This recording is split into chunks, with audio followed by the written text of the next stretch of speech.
RMS Titanic, ये नाम तो आपने कई बार सुना होगा। ये एक विशालकाय जहाज था। इस वीडियो में टाइटैनिक की असली कहानी ढूंढने का प्रयास करेंगे। 10 अप्रैल 1912 को उस समय सेवा में सबसे बड़े महासागर लाइनर आरएमएस टाइटैनिक ने साउथहैम्पटन से अपनी पहली यात्रा शुरू की। यह इतिहास में एक नई शुरुआत थी। इस जहाज में लगभग 2200 लोग सवार थे। इसके साथ कई प्रमुख हस्तियां भी सवार थी। जहाज में करोड़पति स्पेशल भी सवार थे। यह लग्जरी जहाज न्यूयॉर्क शहर के लिए मार्ग था। ऐसी तो आपने कई कहानियां सुनी होगी, लेकिन ये सबसे अलग कहानियों में शुमार होता है। शैली और सुरक्षा के प्रतीक के रूप में डिजाइन किए गए जहाज इस पोत में कई उन्नत लग्जरी और सुरक्षा विशेषताएं समार थी। इसके अलावा एकलप्रिय आरएमएस टाइटैनिक की कमान एक वरिष्ठ कप्तान 62 वर्षीय कप्तान एडवर्ड स्मिथ थे। यह अनुभवी कप्तान था ताकि यात्रियों की सुरक्षा निश्चित हो सके। हालांकि इस शानदार जहाज की नीयत पहले से ही बन चुकी थी। 14 अप्रैल को देखा कि दुनिया ने आसानी से सबसे घातक नागरिक समुद्री आपदा के रूप में यह क्या माना जा सकता है, एक महान जहाज टाइटैनिक का डूबना। उस भयावह रात में लगभग 11:30 बजे यह टाइटैनिक जहाज न्यू फाउंडेशन के तट के हिमखंड से टकरा जाता है और डूबने लगता है, और कुछ घंटों के अंतराल यह डूब जाता है।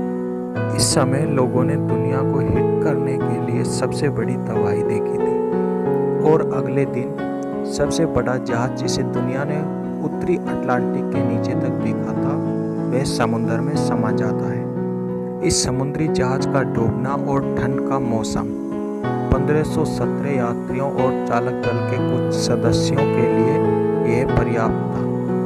उन सब में से करीब 706 लोग ही इस भयावह रूप से बच पाए थे। दुनिया को इस कहानी को बताने के लिए बच गए थे।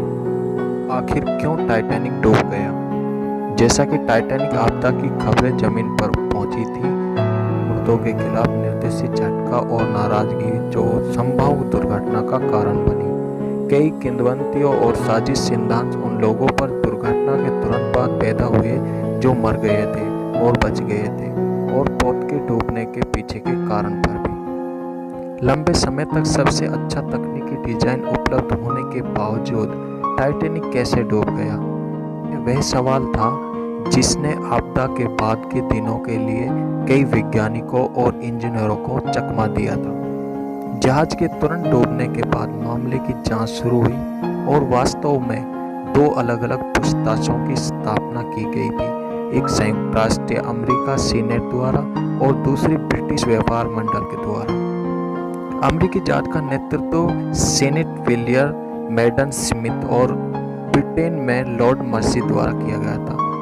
जीवित यात्रियों और बहुत चालक दल जो मौत के चंगुल से बच निकले में कामयाब रहे ने त्रासदी के अपने संस्करण दिए, और जांच जल्दी से समाप्त हो गई।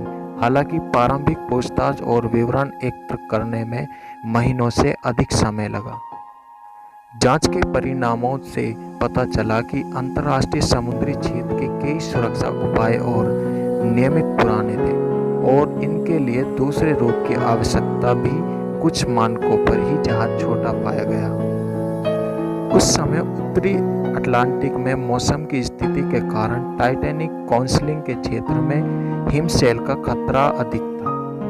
रिपोर्ट से पता चला कि टाइटैनिक क्षेत्र में अन्य जहाज़ों से कम 6 संदेश मिले थे, जो बहती बर्फ की चेतावनी थी। सार्वजनिक पूछताछ में पाया गया कि टाइटैनिक के कप्तान ने आइसबर्ग चेतावनी पर उचित ध्यान देने में विफल रहे। विपक्ष से टकराने से लगभग 1 घंटे पहले टाइटैनिक के रेडियो ऑपरेटर ने पास के जहाज कैलिफोर्निया से एक प्रमुख हिमशैल मास्टर की सेवा शुरू नहीं हुई थी, और इसे कप्तान को नहीं दिया। यह आरएमएस टाइटैनिक की असली कहानी थी। अगर पसंद आए तो लाइक, शेयर, सब्सक्राइब जरूर करें।